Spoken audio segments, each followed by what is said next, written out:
오늘 보실 말씀은 신명기 18장 1절부터 14절 말씀까지입니다. 구약성경 290면에 제가 가지고 있는 성경은 구약성경 290면에 신명기 18장 1절부터 14절 말씀까지 제가 한 절 읽고 여러분들 한 절 읽고 교도가 읽도록 하겠습니다. 신명기 18장 1절부터 14절 말씀까지입니다.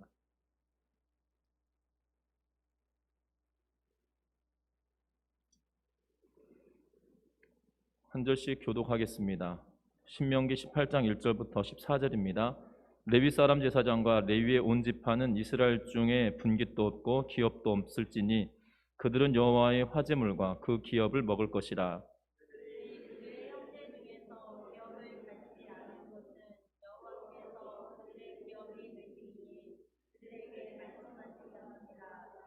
제사장이 백성에게서 받을 몫은 이러하니 곧 그 드리는 제물의 소나 양이나 그 앞다리와 두 볼과 위라 이것을 제사장에게 줄 것이요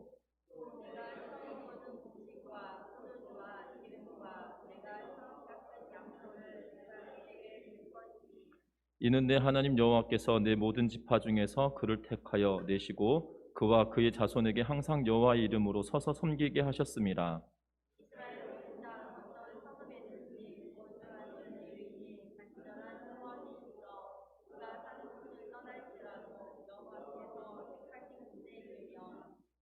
여호와 앞에 선 그의 모든 형제 레위인과 같이 그의 하나님 여호와의 이름으로 섬길 수 있나니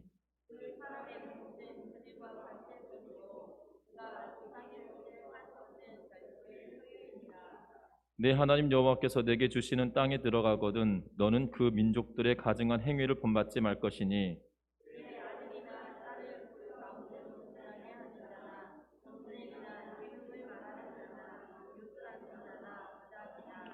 친혼자나 신접자나 박수나 초혼자를 너희 가운데에 용납하지 말라.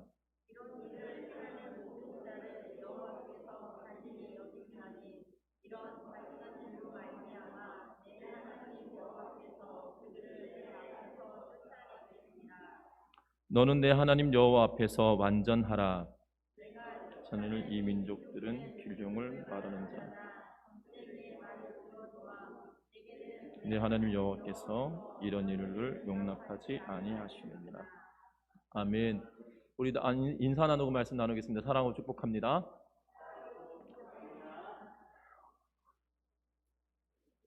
그러니까 좀 어색한 것 같습니다. 이렇게 저녁 예배 때 항상 저희 가족만 이렇게 앞에 앉아가지고 예배 드리다가 영상으로 예배를 드리다 보니까 갑자기 이렇게 모여 계시는 것이 저도 어색하거든요. 수요 예배 때 또 모이긴 하셨지만 수요 예배 때는 여기에 또 절반 정도밖에 모이지 않다가 오랜만에 이렇게 모여서 예배하니까 저도 낯설기는 매 마찬가지인 것 같습니다. 그래서 이렇게 카메라 이렇게 핸드폰만 보면서 설교를 했었거든요.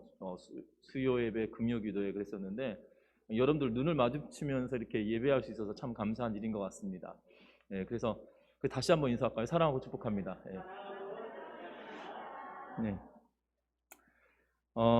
모여서 예배한다는 게 참 즐겁고 기쁜 일인 것 같습니다. 왜냐하면 성도들은 교제하는 삶이 반드시 있어야 되거든요.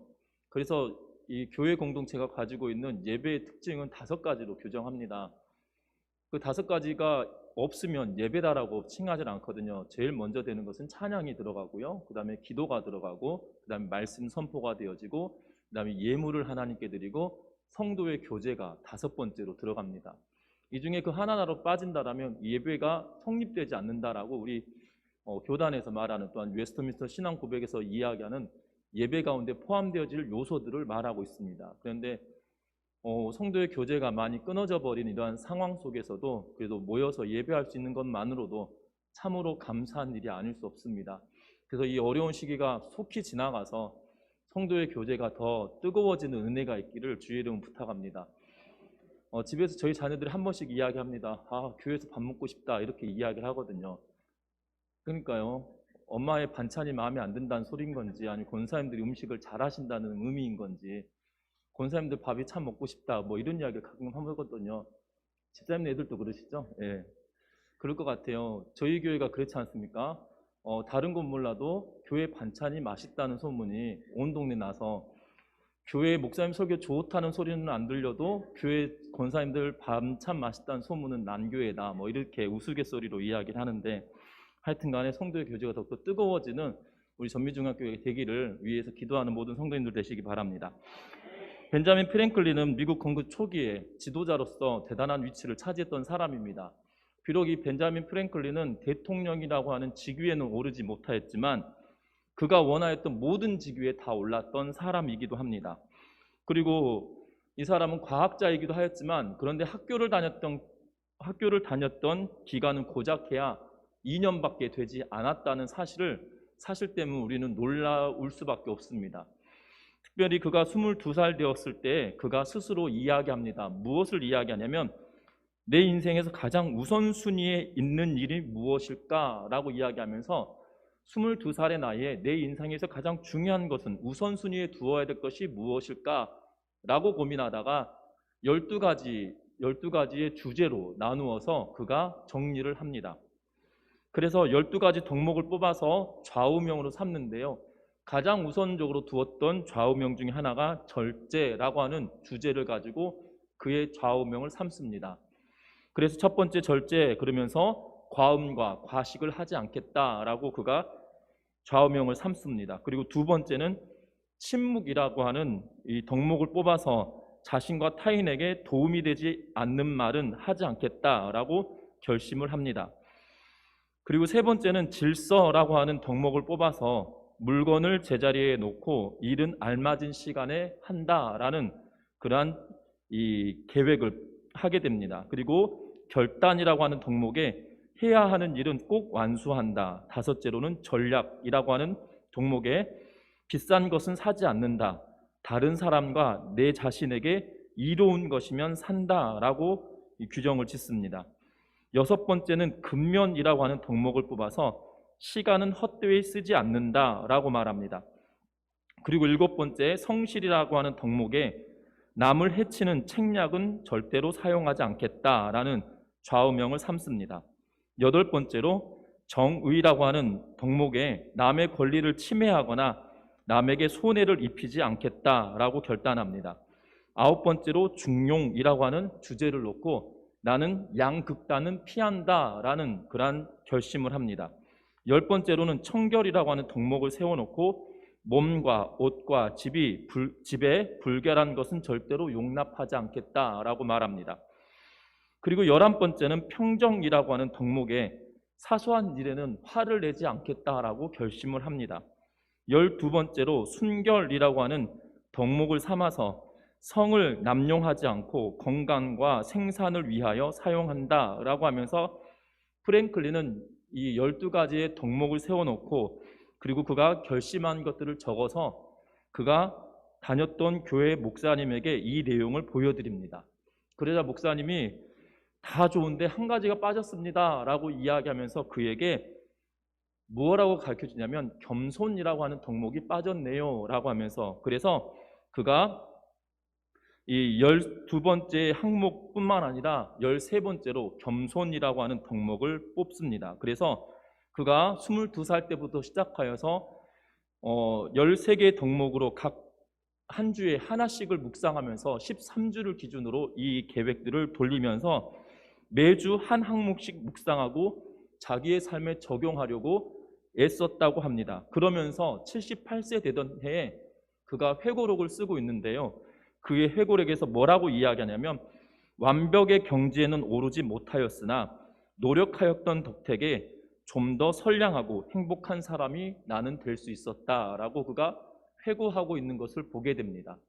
여러분들이 벤자민 프랭클린은 제가 대학 다닐 때만 하더라도 이 프랭클린 다이어리라고 하여서요, 이 프랭클린이 그가 살아가면서 이 1년 단위 그리고 한 달 계획 그리고 일주 계획 중요한 우선순위를 나누면서 이 다이어리를 작성하는 이 방법들을 가르치기도 하고, 또 그 프랭클린 다이어리를 작성해 가면서 자기 자신을 개발하면 성공하는 인생이 되어진다라고 하면서 프랭클린 다이어리를 쓰는 방법을 가르쳐 주기도 하고 그 다이어리를 사서 쓰기도 하였던 게, 제가 대학 다닐 때니까 90년대 후반 2000년대 전후로 하여서 굉장히 많이 젊은 사람들에게 쓰여졌던 이 다이어리이기도 합니다. 그것을 처음 만들고 실행하였던 사람이 바로 이 벤자민 프랭클린이거든요.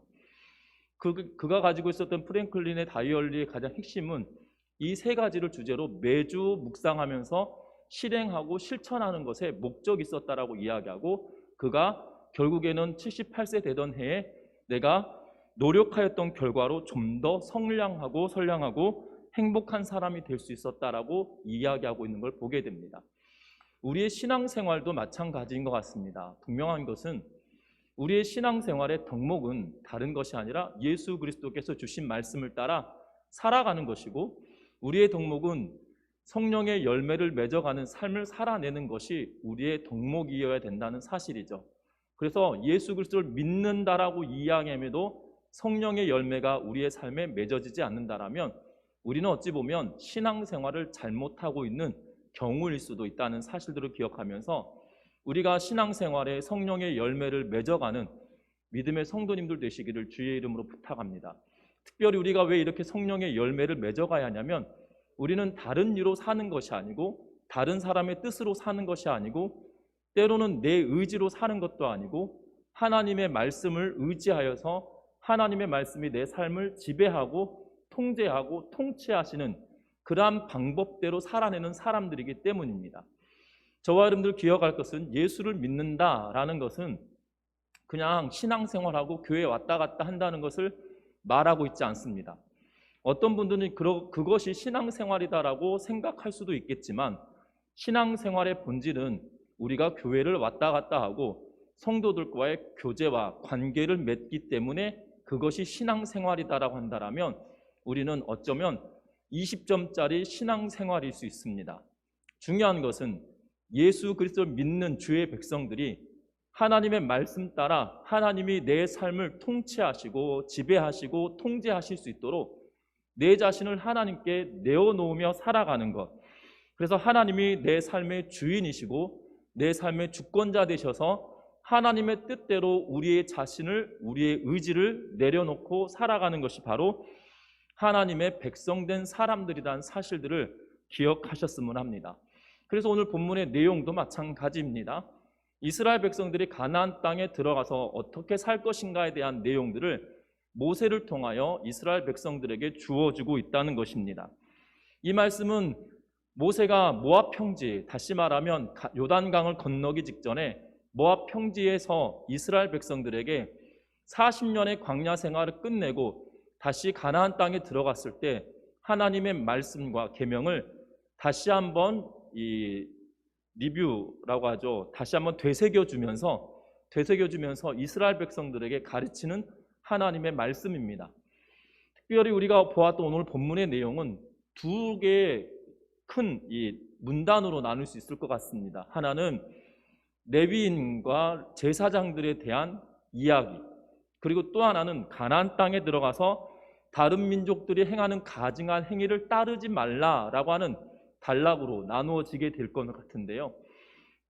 특별히 이스라엘 백성들이 가나안 땅에 들어가서 행해야 될 일들 가운데 레위인과 제사장들의 일에 관하여, 그리고 다른 민족들의 가증한 행위를 멀리할 것에 대하여 요구하면서 오늘의 말씀을 하고 있다는 사실입니다. 결국 이스라엘 백성들이 가나안 땅에 들어가서 너희 뜻대로 사는 것이 아니라 아버지의 뜻대로, 하나님의 뜻대로 살아가라고 우리에게 권면하는 그러한 내용이기도 하다는 것입니다. 오늘 본문의 내용을 통하여서 그러면 우리들도 우리들에게 지금 주시는 하나님의 말씀이 무엇인지 다시 한번 돌이켜보고 깨달아가는 그러한 시간들이 되셨으면 좋겠습니다. 특별히 이 본문도 피하고 싶은 본문 중에 하나입니다. 왜냐하면 레위인의 몫이 무엇이냐, 레위인이 무엇을 가지고 살아갈 것인가에 대한 내용을 이야기하고 있기 때문이죠. 어떤 목회자분들은 이 레위인에 대한 이야기, 특별히 출애굽기에 등장하고 있는 아론의 자녀들에게까지도 반포 속옷을 지어주어야 된다라고 이야기합니다. 그래서 어떤 목회자들은 가끔가다 한 번씩, 가끔가다가 아니죠, 이 선배 목사님들 중에 이 본문을 해석하면서 그래서 목회자 자녀에게 속옷까지도 맞춰주는 것이 제사장들의 일이었다. 그래서 목회자 자녀들에게도 잘해라 라고 이렇게 강요하시는 목회자들도 종종 있으셨어요. 근데 그것은 성경을 이상하게 해석하신 분이셨던 것 같습니다. 왜냐하면 여기서 반포속옷은 무엇이냐면 제사장들이 겉에다 입는 이 의복이에요. 예식 의복이에요. 그리고 반포속옷 위에다가 에봇을 입고 그리고 그 위에다가 흉패를 달고 이러한 일들을 하면서 대제사장과 제사장의 구별이 되는 것이 반포속옷 위에다가 무엇을 입느냐에 따라 대제사장과 일반 제사장이 나누어지는데, 그것을 우리가 생각하고 있는 이 성경이 번역되었다고 해서 속옷이다라고 이해하고 해석하셔서 오류가 난 부분들인데요, 결단코 그렇지 않다는 겁니다. 그래서 이 레위인들의 몫에 대하여 이야기할 때마다 참 부담스럽고 불편한 그런 본문이기도 하나, 우리가 계속 신명기를 묵상하고 있기에 피할 수 없는 본문이다라면 우리가 제대로 알고 넘어가야 된다는 생각이 들어집니다. 그래서 우리 오늘 본문 특별히 1절부터 시작해서 8절 말씀까지 보면 레위인과 제사장에 관한 이야기입니다. 특별히 6절부터 시작해서 8절 말씀까지는 레위인들의 기업이 도대체 무엇이냐는 것입니다. 여러분들 레위인과 제사장들을 이렇게 나누어서 이야기할 수는 없겠지만 특별히 6절부터 시작해서 8절 말씀은 레위인의 분깃에 대한 내용들을 기록하고 있다는 사실입니다. 특별히 이스라엘 백성들에게 민수기를 따르면 이스라엘 백성들에게 각각의 지파별로 땅을 분배해 줍니다. 그런데 레위 사람들, 레위인들에게 있어서만큼은 땅을 분배하고 있지 않다는 거죠. 그들에게 기업을 주지 않습니다.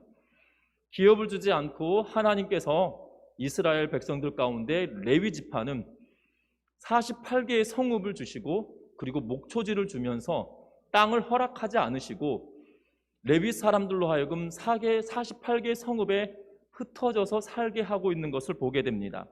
그것이 민수기에 기록되어 있던 이야기입니다. 특별히 레위의 3명의 아들들이 있었습니다. 레위의 3명의 아들은 고핫, 무라리, 그리고 게르손이라고 하는 3 아들이 있었고, 이 3 아들을 중심으로 고핫, 게르손, 무라리 이 세 자손들로 인하여서 이렇게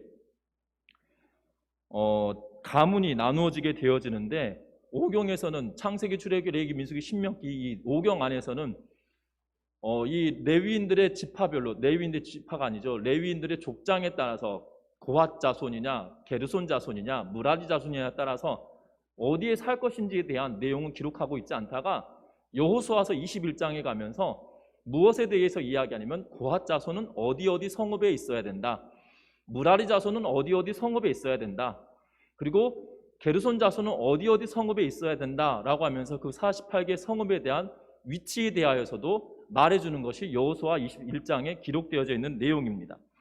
그런데 중요한 것은 이스라엘 백성들이 광야 생활하는 동안에 레위인들이 해야 될 일들이 분명하고 명확하게 있었다는 거예요. 레위 지파의 3명의 아들들의 가문들이 반드시 해야 될 일들이 있었어요. 그것이 무엇이었습니까? 성막을 이렇게 텐트 치듯이 치면 그 일들을 수행하였던 사람들이고요, 그것을 다시 다 흩어서 움직일 때는 각각의 족장별로 움직여졌다는 거죠. 천막은 천막별로, 성물은 성물별로, 그리고 기둥은 기둥별로 할당되어지는 이 족장 가문들이 있어서 그 가문들이 그것을 책임지고 운송했어야 됐다는 거죠.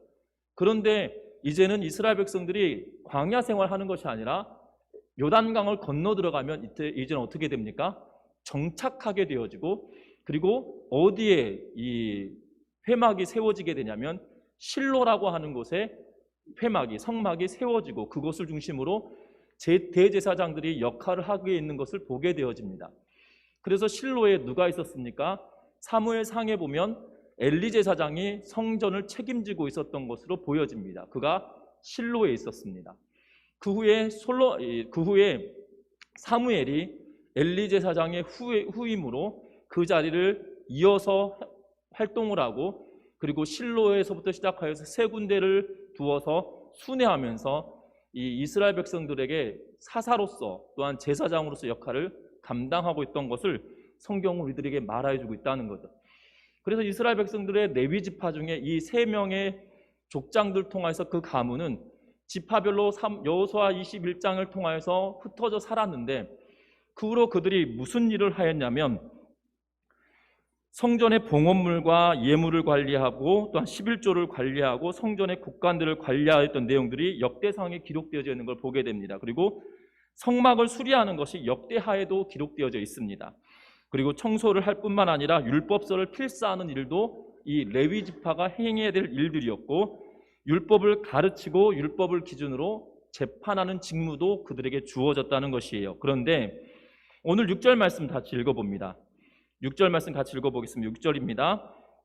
이스라엘 온 땅 어떤 성읍에든지 거주하는 레위인이 간절한 소원이 있어 그가 사는 곳을 떠날지라도 여호와께서 택하신 곳에 이르면, 7절도 읽습니다. 여호와 앞에 선 그의 모든 형제의 레위인과 같이 그의 하나님 여호와의 이름으로 섬길 수 있나니. 아멘. 오늘 이 본문의 내용 6절부터 7절 말씀까지 통하여서 보면 이스라엘 백성들의 레위 지파들은 한 지역에서 거하였습니다. 중앙 성소, 다시 말하면 성막이 거주하고 있던 실로라고 불려지는 중앙 성소에 올라와서 순회적으로 올라와서 그 성전을 섬기고 있었던 걸로 추정되어진다는 거죠. 그래서 6절 말씀에 보니까 뭐라고 이야기합니까? 어떤 성읍에든지 거주하는 레위인이 간절한 소원이 있어 그가 사는 곳을 떠날지라도 여호와께서 택하신 곳에 이르면 이라고 하면서, 그가 사는 곳에 있다가 간절한 소원이 있다고 하는데 그에게 주어진 사명을 이야기하는 것 같아요. 그래서 그가 성전이 있는 곳으로 올라와서 그 일을 감당할 때 그 남아있던 성읍에 대한 내용들, 그리고 그곳에서 섬겨야 될 일들에 대하여서 이야기하고 있는 것을 보게 됩니다. 그래서 중앙 성소를 중심으로 레위인들이 각 지파에 흩어져서 살고 있던 레위인들이 올라와서 성전에 대하여 행해야 될 일들을 감당했다는 것이지요. 그것이 레위 사람들이 했었어야 되는 일이었다는 사실입니다. 그래서 지망에도 합법적인 장소가 있었던 걸로 추정되어지지만 성경에는 각 지역에 성전이 있었다, 회막이 있었다 이런 본문은 말하고 있지 않아요. 그런데 말씀을 가르치고 또한 율법을 가르치고 재판할 수 있는 장소들이 있었던 걸로 추정되어지고, 그리고 그곳에서 활동하다가 정해진 시간이 되어지면 중앙 성소로 올라와서 회막에서 그들이 감당해야 될 일들을 감당하고 시간이 지나면 다시 본인의 고향으로 돌아가고, 이것이 순차적으로 진행되어졌다는 것입니다. 레위 사람들이 가나안 땅에 들어가면 행해야 될 일들이었다는 사실이에요. 그래서 지금의 목회자들하고 조금 다를 수가 있습니다. 왜냐하면 우리 교단은 이 장로교 정치에 따라서 교단 헌법이 만들어졌고, 그 교단 헌법에 따라서 목회자를 청빙하는 절차들을 밟아가고 있기 때문이죠. 레위 사람들처럼 이렇게 순회를 시키거나 또한 이렇게 순환을 시켜서 목회를 하도록 하시는 것이 아니라, 우리 교단 안에서는 이 목회자를 청빙하고 위임을 하게 하여서 그 교회를 책임지고 담임하게 하는 그러한 정치 체제를 가지고 있기에 지금 이 레위 사람들과 지금 현재의 우리 교회의 모습은 조금 다를 수도 있다는 겁니다.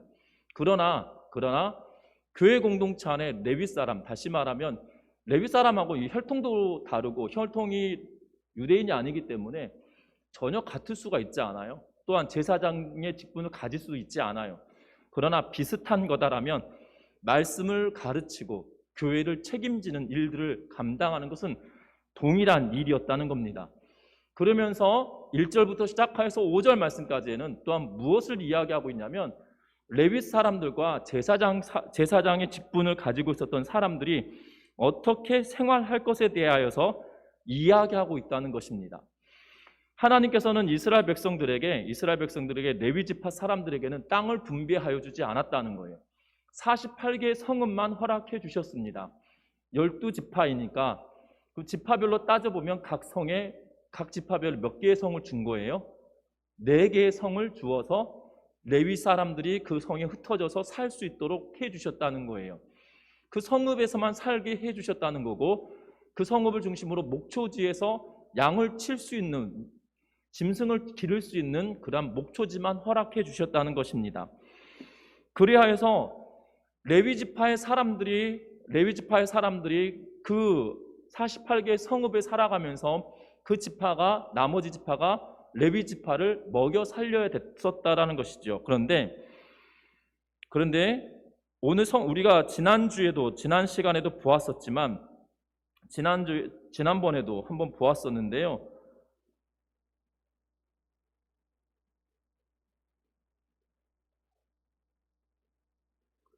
신명기 16장에 보면 우리가 이 신명기 16장에서 세계의 절기를 지켜라 라고 이야기하고 있을 때 16장 16절부터 17절에 이렇게 기록했었습니다. 너희 가운데 모든 남자는 1년에 3번 곧 무교절 77절 초막절에 내 하나님 여호와께서 택하신 곳에서 여호와를 배웁되 빈손으로 여호와를 배웁지 말고 각 사람이 내 하나님 여호와께서 주신 복을 따라 그 힘대로 드릴지니라 라고 이야기하고 있다는 거죠. 그 힘대로 드릴지니라 라는 의미는 다시 말하면 하나님께서 규정 지어준 그 재물의 양만 가지고서는 레위 사람들, 레위 지파의 사람들을 다 먹일 수가 없었다는 사실이에요. 여러분들 이해되시나요? 여러분 인구수로 비례해서 보면 여러분들 민수기를 잘 보시면 민수기는 2번에 걸쳐서 인구조사를 합니다. 인구조사를 2번에 걸쳐서 하는데 초기에 그리고 끝에 부분에 2번에 걸쳐서 이 민수기에서는 인구조사를 하고 있는데 그 인구조사를 하였을 때 그 내용들을 살펴보면 이 학자들마다 조금 다른 견해들을 가질 수 있지만 레위 사람들을 이 각 성읍에서 다 먹여 살릴 수 있는 그러한 상황이 되지 않았다라는 거예요. 그런데 하나님 그 일을 감당하라고 하시면서 그 뒤에 앞에서 읽었던 것처럼 16장 16절부터 17절 말씀을 통해서 하시는 것은 결국 무엇이냐면 그 지파들이 힘써 하나님을 섬기는 것으로 인하여서 그들이 살아갈 수 있도록 길을 열어주셨다라고 성경은 이야기하고 있는 걸 보게 됩니다. 특별히 오늘 보았던 본문에서도 3절과 4절 말씀에 뭐라고 이야기하고 계시냐면 제사장이 백성에게 받을 몫은 이러하니 곧 그 드리는 제물의 소나 양이나 그 앞다리와 두 볼과 위라 이것을 제사장에게 줄 것이요 또 내가 처음 거둔 곡식과 포도주와 기름과 내가 처음 깎은 양털을 내가 그에게 줄 것이니 라고 이야기하면서 특별히 제사장들이 취하여야 될 몫에 대하여 이야기하고 있는 것을 보게 됩니다. 결국 하나님은 이스라엘 백성들을 통하여 레위 사람들을 먹이게 하셨다라는 사실이에요. 그리고 레위 사람들은 이스라엘 백성들, 이스라엘 지파들을 통하여서 먹고 살아갈 수 있도록 하면서 공존 관계를 만들었다라고 성경은 이야기하고 있다는 사실입니다. 여러분들 그런데 잘 아셔야 되는 것은요. 잘 아셔야 되는 건 하나님은 보이시는 하나님이신가요? 보이지 않는 하나님이신가요? 보이지 않는 하나님이시거든요. 그러면 구약 성경이 쓰여지고 있는 이 상황에서도 보이는 하나님이셨나요? 보이지 않는 하나님이셨나요? 지금 모세가 성경을 쓰고 있던 이 시기, 지금 모압 평지에서 이 글을 쓰고 있던 이 시기는 하나님의 살아계심을 눈으로 보고 있던 시대예요. 왜 그렇습니까? 아침이면 무엇을 볼 수 있어요? 만나를 볼 수 있어요. 아침마다 만나를 보면서 하나님이 주셨다는 것을 피부로 느끼게 하셨잖아요. 그런데 지금 요단강을 건너 길갈에 딱 들어가면서부터 이스라엘 백성들에게 만나를 더 이상 주지 않아요. 그러면 지금 만나를 오늘 아침에 이 모세가 이 글을 이스라엘 백성들에게 선포했던 그날 아침에도 만나를 먹었던 그러한 상황이거든요. 어찌 보면 이스라엘 백성들의 입장에서는 하나님을 눈으로 보고 있는 그러한 상황이죠. 하나님의 능력이 나타나고 있기 때문이죠. 또 하나 하나님의 이 성전에 구름이 떠오르면 어떻게 하였습니까? 이스라엘 백성들이 짐을 다 싸서 이동하였어요. 성막에 하나님의 영광 구름이 머무르면 이스라엘 백성들이 짐을 다 풀고 그곳에 정착하였어요. 그것이 반복되었고 지금 이 아침에 신명기를 선포하고 있는 모세가 이 말을 하고 있는 그 아침에도 구름 기둥과 불 기둥이 함께 공존하고 있었기 때문에 어찌 보면 이스라엘 백성들은 하나님의 존재하심을 눈으로 보고 있던 그날이었단 말이죠. 그런데 이제 가나안 땅에 들어가면 하나님을 이스라엘 백성들이 눈으로 보는 상황일까요? 아닐까요? 이젠 그때부터는 아니었다는 거예요. 그러면 하나님을 섬기는 것은 보이지 않는 하나님을 섬기는 유일한 방법은 무엇일까요? 보이지 않는 하나님을 섬기는 유일한 방법은 하나님의 택한 그 장소에 하나님께서 약속하신 대로 그들이 삶을 살아가는 모습을 통하여 하나님을 사랑하는 방법이 그들에게 있었다는 거예요. 구약 시대에는 이 레위인을 섬기고 또한 제사장을 섬기고 성전을 섬기고 성막을 섬기고 또한 정해진 곳에 모여서 하나님의 말씀을 듣고 가르침을 받고 말씀대로 살아갈 수 있도록 해주셨던 것이 바로 하나님을 사랑하는 방법이었다는 거죠. 그것이 신약 성경에 넘어오면 무엇으로 바뀝니까? 예수 그리스도의 몸된 교회를 통하여서 하나님의 살아계심과 하나님의 능력 있으심을 우리가 경험하게 되어지고, 또한 우리가 하나님을 사랑하는 방법을 교회 공동체를 통하여서 나타내게 해주셨다는 거예요. 예수 그리스도는 우리의 눈에 보이지 않으나 교회는 우리의 눈으로 보여진다는 거예요. 교회가 무엇입니까? 바울 사도는 세 가지로 이야기하죠. 하나님을, 예수 그리스도의 이름을 부르는 각 사람 한 명, 성도라 부르심을 받은 한 명, 그리고 성도들이 모여있는 이 공동체, 그리고 이 곳곳에 흩어져 있는 공동체들을 두고 교회다, 하나님의 교회다라고 이야기하고 있다는 거죠. 결국 교회는 무엇이냐? 하나님의 사랑을, 하나님께 향한 사랑을 나타내고 표현하는 방법이 교회를 사랑하는 모습으로 나타나고 드러나게 되어진다는 사실이에요. 그것이 교회 공동체를 통하여 나타난다는 것인데, 그러면 교회를 사랑하고 특별히 구약시대, 이 시대에 레위인들과 제사장들을 섬기는 것은 곧 그들에게 사랑을 나타내고 표현하는 것만큼 하나님을 사랑하는 것으로 나타나고 드러나 있던 증거들 중에 하나였다는 거예요. 여러분들 잘 보셔야 됩니다. 이 신명기 시대를 지나고 여호수아 시대를 딱 지나고 사사 시대에 딱 들어와서 어떠한 일이 벌어지느냐? 하나님을 사랑하는 마음에서 떨어지고 멀어지니까 어떠한 일이 벌어져요? 레위 사람들과 제사장들이 어려움과 궁핍함을 맞닿게 되어져요. 어려움과 궁핍함을 맞닿게 되어지니까 어떠한 일이 벌어집니까? 결국 사사시대의 어려움은 그곳으로부터 시작되었다는 거예요. 사사기를 잘 읽어가다 보시면 이 단지파들이 나타나는 그 시점에 이 사사기의 삼손이 끝나고 나면 단지파에 관한 이야기가 기록되어져 있거든요. 그런데 단지파의 제사장이, 그 지파의 제사장이 누가 되냐면 모세의 손자 요나단이 그 지파의 제사장이 되는데, 하나님을 섬기는 제사장으로 늘어난 것이 아니라 이 요나단이 어떠한 일을 합니까? 그가 유리방황하다가 한 집에 머무르는데 그 어머니가 이 금부치를 잃어버렸다가 찾게 됩니다. 그것을 찾음으로 인하여 그것으로 우상을 만들어서 그 가족신을 섬기는, 그 가족이 섬기는 가족신으로 섬기기 시작해요. 그런데 요나단을 그 가족신을 섬기는 제사장으로 불러들입니다. 그러다가 단지파 사람들이 그곳을 지나가다가 네가 가족신을 섬기는 제사장이 될래? 우리 지파를 이끄는 제사장이 될래? 라고 하면서 하나님을 섬기라고 하는 것이 아니라 무엇을 섬기게 하냐면 빼앗아 왔던 그 신상을 섬기게 하며 그것의 제사장이 되도록 하고 있는 모습을 보게 되어져요. 결국 이 사사기의 가장 정점이 보여지는 사건인데, 결국 하나님을 섬겼던 모습은 무엇이냐면 모든 이스라엘 백성들이 하나님께서 허락하신 그곳에서 말씀을 듣고 재판을 받고 하나님의 뜻에 따라 살아가도록 만들고 하나님을 사랑하는 마음이 표현되어지도록 만들었던 것이 회막이고 레위 사람들에게, 제사장들에게 베풀었던 일들이었다는 거예요. 그런데 그것이 멀어지고 나니까 결국 무엇이 되는 거예요? 어려움이 그들에게 반복적으로 나타났다는 거죠. 신약시대에도 마찬가지입니다. 신약시대에도 하나님께서 교회를 사랑하셔서 교회를 우리들에게 주셨던 이유는 바로 보이지 않는 하나님을 보이는 하나님인 것처럼 섬기고 살아가는 방법을 교회를 통하여 주셨다는 거예요. 그래서 교회 공동체를 주셨는데 여기서 목회자를 잘 섬겨라고 말하고 있는 것이 아니에요. 신약시대에 와서는 뭐라고 이야기합니까? 너희가, 베드로 사도는 이야기하기를 거룩한 나라여 그의 소유된 백성이니 너희는 제사장이다라고 하면서 베드로가 우리들에게 제사장이다, 거룩한 나라다, 그의 소유된 백성이다 라고 이야기하고 있거든요. 여러분 한 명 한 명이 제사장이고 그의 소유된 백성이고 택하신 나라다라고 이야기하면서 우리들에게 말씀해주고 있다는 거예요. 주의 몸된 교회를 사랑하는 자들로 인하여서 교회를 얼만큼 사랑하느냐에 따라서 우리의 신앙도 풍성해져 갈 뿐만 아니라 하나님의 나라가 확장되어져 갈 뿐만 아니라 교회 공동체가 더욱더 든든해져 가게 되어지는 것을 우리는 경험하게 되어진다는 거죠.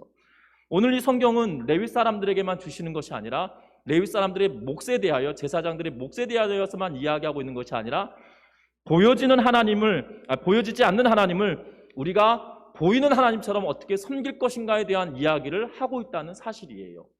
그래서 저와 여러분들이 교회 공동체를 사랑하는 은혜가 있으시기를 주의 이름으로 부탁합니다. 교회 공동체를 사랑하는 것, 교회를 사랑하는 것은 곧 하나님을 사랑하는 것이고 예수 그리스도를 사랑하는 유일한 방법이기 때문이에요. 그래서 저와 여러분들이 오늘 이 본문의 내용을 통해서 목사님의 재물을, 목사님의 그 사례를 얼마나 줘야 되니, 이걸 말하고 있는 것이 아니에요. 내가 얼마나 하나님을 사랑하고 있느냐, 내가 하나님을 사랑하는 방법이 무엇이냐, 이것을 우리에게 보여주고 있다는 것을 기억하면서 주의 몸된 교회를 사랑하는 우리 모든 성도님들 되시기를 주의 이름으로 부탁합니다. 교회를 사랑하는 것만큼 여러분들의 신앙이 성숙하게 되어지고요, 교회 공동체가 더욱더 든든해져 가게 되어진다는 거예요. 여러분들 잘 보십시오. 여러분들 주변에 예수 믿는 분들 있으실 거 아니에요. 친척이나 아니면 인척이나 아니면 어렸을 적부터 친했던 친구들의 이야기를 들어보시면 여러분들이 그 교회들을 한번 비교해 보세요. 교회 공동체 안에 하나님을 사랑한다고 하면서도 교회 공동체 안에 세상의 이 물질적인 가치로 교회를 운영하고 있는 교회들의 특징은 점점점 쇠락해가는 교회들이 정말 많다는 거예요. 반면에 여러분들 한번 제 이야기를 귀담아들이시고 한번 비교해 보세요. 그런데 여러분들 주변에 정말 좋은 소문이 나고 있는 교회들의 특징은 세상의 가치로, 경제 원리로 교회를 재단하고 이것이 옳다 그르다 평가하지 않고요, 하나님이 무엇을 원하시는 것인가에 대한 관심을 가지고 교회를 사랑하는 사람이 많으면 많을수록 이 교회는 더욱더 아름답게 성장하고 있는 교회였다는 거예요. 제가 볼 땐 그래요. 제가 판단하고 비교해 보면, 제가 지나왔던 교회들을 생각해 보면, 아니 제 주변에 이 같은 동기 목사님들을 통해서 접해지는 이야기를 접해 보면 흥황해져 가는 교회와 쇠락해져 가는 교회의 모습은 성경을 통하여 분명하게 우리에게 보여주고 있다는 거예요. 흥황해져 가는 교회의 특징은 하나님의 말씀대로 성도들이 얼마나 교회를 사랑하느냐에 달려있고, 하나님의 말씀이 얼만큼이나 교회 안에 통용되어지고 그 말씀을 통하여 교회가 운영되어지고 있는지를 보여주고 있다는 거예요. 반면에 세상의 가치로 교회가 운영되어지고 세상의 뜻대로 교회가 좌지우지되는 교회들의 특징은 겉은 번드르 해버릴 수 있을지 모르나 결국은 이 교회가 쇠락하는 교회 공동체가 되어지고 있다는 거예요. 왜냐하면 하나님을 사랑하는 자들이 그렇게 할 수 없거든요. 하나님을 사랑한다는 사람들이 세상의 가치와 세상의 법으로 교회를 운영할 수 없거든요. 왜냐하면 교회는 누구 것이기 때문이에요? 하나님의 것이기 때문이에요. 하나님의 뜻과 하나님의 의지대로 운영되어지고 살아갈 수 있도록 만드는 것이 교회의 공동체라는 걸 기억하면서 여러분들이 이 성경 말씀을 보면서 여러분들 주변의 교회들, 여러분들 친구들이나 또한 주변에 믿는 분들의 이야기를 접해 보면서 그 교회는 어떻게 교회가 운영되어지는지 잘 살펴보세요. 그리고 그 교회가 정말 성장하는 교회고 흥왕해져가는 교회인지, 아니면 겉은 정말 거대한 교회처럼 보이지만 속이 골마있는 교회는 아닌지 한번 보시면서 우리 전미중앙교회는 그러면 어떤 교회가 돼야 되는지 우리가 찾아볼 수 있을 것 같아요. 제가 바라고 원하는 것은 우리 전미중앙교회는 정말 하나님께서 주시는 법대로 하나님의 뜻에 따라 운영되어져 가고 모든 성도들이 하나님을 사랑하는 마음으로 교회가 지켜져 가는 것을 경험하는 우리 모든 성도들 되시기를 주의 이름 부탁합니다. 근데 재미난 것은 오늘 본문에 이어서 9절 말씀부터 시작해서 14절 말씀, 무엇에 관한 이야기가 뒤따라옵니까? 다른 민족들의 가증한 행위에 대해서 용납하지 말라라고 하면서 14절 마지막에 내게는 내 하나님 여호와께서 이런 일을 용납하지 아니하시느니라 라고 이야기하고 있어요. 결국 이방신을 섬기고 있던 이 사람들의 행위와 행태들에 대하여 이야기합니다. 그래서 9절에 보면 이렇게 말합니다. 내 하나님 여호와께서 내게 주시는 땅에 들어가거든 너는 그 민족들의 가증한 행위를 본받지 말 것이니 라고 시작하면서 불가운데로 지나가게 하는 일들, 아들이나 딸을 불가운데로 지나게 하는 일을 하는 사람들, 점쟁이 길흉을 말하는 자, 요술하는 자, 무당이나 진언자나 심접한 자, 박수나 초혼자 너희 가운데 용납하지 말라라고 이야기합니다. 그러면서 이러한 가증한 일을 행하는 자들을 뭐합니까? 내 앞에서 쫓아내라. 그러면서 너는 하나님 앞에서 완전한 자가 되라 라고 이야기하고 있다는 거예요. 그런데 놀라운 것은 레위 사람들에 관한 이야기, 제사장들에 대한 이야기를 하고 나서 이것을 딱 집어넣고 여기다 말씀하고 계시죠. 왜 그럴까요?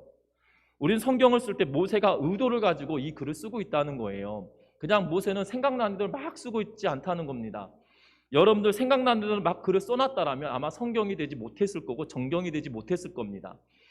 근데 좋은 글의 특징은 오랫동안 읽혀지고 오랫동안 교훈되어지는 글의 특징은 뭡니까? 글이 의도를 가지고 꼼꼼하게 구성을 이루고 있다는 거죠. 모세의 글도 마찬가지라는 거예요.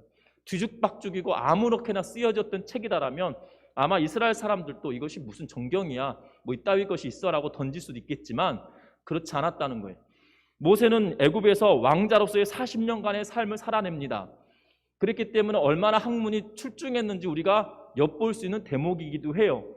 그래서 그가 하나님께서 글을 쓰도록 사용하실 때 그에게 전인격적으로 하나님께서 개입하여 주셔서 성령의 감동으로 그가 글을 쓰게 하시고 하나님의 의도와 뜻에 합당하게끔 이 글을 써내고 있다는 거죠. 레위 사람들에 관한 이야기를 쓰고 있는데 결국 그것은 무엇이에요? 하나님을 사랑하는 사람들이 레위 사람들을 향하여서 하나님께서 정해 주신 곳을 향하여 그들의 사랑을 베풀고 하나님을 향한 사랑을 고백하는 사람들의 결국 삶의 모습은 가증한 것으로부터 멀어지도록 몸부림치는 사람들이었다는 거예요. 결국 너희가 하나님을 사랑하느냐? 그렇다면 내가 싫어하는 것, 가장 싫어하는 것들을 멀리하고 가증한 것들을 떨쳐내라라고 우리에게 말하고 있다는 거예요. 여러분들 기억하셨으면 합니다. 결국 레위 사람들에게 행해야 될 것, 교회 공동체가 살아가는 방법들에 대해서 이야기해 주셨다라면 교회 공동체가 가장 미워할 것에 대하여 이야기하면서 그것으로부터 멀어지라라고 이야기하고 있다는 거예요. 여러분들 우리의 주변에 현대 살아갈 때 우리는 이미 압니다. 우상이 뭔지, 그리고 하나님께서 기뻐하지 않는 것이 무엇인지 우리는 다 알아요. 그런데 우리가 이스라엘 백성들이 알고 있으면서도 넘어갔잖아요. 우리 그리스도인들도 마찬가지로 알고 있으면서도 넘어가는 건 뭐예요? 세상의 가치와 세상이 좋아하는 것, 세상이 바라는 대로 교회 공동체에 밀물듯이 들어와 있음에도 불구하고 우리가 그것을 우상이다, 잘못되었다 깨닫지 못하고 쫓아가는 일들이 우리에게 있지 않은지 잘 살펴보면서 하나님이 싫어하시는 것을 가장 멀리하는 은혜가 있기를 주의 이름으로 부탁합니다. 세상의 가치와 세상의 경제 원리로 교회가 좌지우지되는 것이 아니라 하나님의 뜻과 하나님의 법이 교회 안에 통용되어지고 흘러 넘칠 수 있도록 온 교회 성도들이 하나님을 더욱더 사랑하는 은혜가 있기를 주의 이름으로 부탁드립니다. 그래서 하나님이 미워하시고 하나님이 싫어하시는 것을 멀리하고 용납하지 않고 쫓아내면서 하나님이 기뻐하시는 것을 찾아가는 우리 모든 성도님들 되시기를 주의 이름 부탁합니다. 하나님을 사랑한다라면 우리가 어떻게 살아갈 것인지에 대하여 우리들에게 말씀해 주고 있다는 거예요. 그래서 결국은 하나님께서 우리의 기업이 되어 주셔서 우리가 하나님의 기업이 되어져서 하나님만 바라보고 하나님만 의지하고 살아가는 것이 우리에게 주어진 것이라는 걸 기억하면서 말씀대로 살아가는 우리 모두가 되시기를 주의 이름으로 축원합니다. 말씀을 맺으려고 합니다. 어찌 보면 저와 여러분들도 레위 사람은 아니지만 레위 사람처럼 하나님께서 저와 여러분들 불러주셨다는 거예요. 왜 그렇습니까? 베드로가 이야기했던 것처럼 우리는 제사장으로 거룩한 나라요 하나님의 소유된 백성으로 불러주셨기 때문이죠. 어찌 보면 믿지 아니하는 세상과 하나님 사이에 서서 우리가 중재자로의 역할을 감당할 사람들이라는 거죠. 그러면 우리가 해야 될 일이 무엇입니까? 이 레위인처럼, 아니 이스라엘 백성들이 레위 사람들과 회막과 성전을 사랑하는 마음처럼 저와 여러분들이 교회를 사랑하는 마음을 가져야 된다는 거고 하나님을 사랑하는 마음을 가져야 된다는 거고 저와 여러분들이 세상과 하나님 사이의 중재자로서 제사장으로 불림받았기 때문에 저와 여러분들도 당연하게 하나님의 말씀이 원하고 기뻐한 대로 우리의 삶을 들여가야 된다는 겁니다. 그것이 우리의 정체성이고 우리가 행해야 될 일이라는 사실이죠. 가증한 이방신과 문화를 쫓아가는 것은 우리가 당연히 아닌 것으로 압니다. 하지만 눈으로 보여지는 우상을 멀리한다 할지라도 세상이 바라고 추구하는 사상과 가치가 세상 사람들에게 우상이 되어져서 우리에게 들어와 있다라면 이것도 배제하며 멀리하며 쫓아내야 될 것이라는 걸 기억하면서 저와 여러분들에게 주어진 직분에 따라 주어진 사명에 따라 살아가는 우리 전미중학교의 모든 성도님들 되시기를 주의 이름 부탁합니다. 그래서 결국 그 중재자로 세상과 하나님과의 사이의 중재자로서 여러분들을 불러주셨기에 저와 여러분들도 그 사명들을 잘 감당하며 살아가는 우리 모두가 되기를 바라는 마음으로 오늘 말씀 드렸습니다. 기도하겠습니다.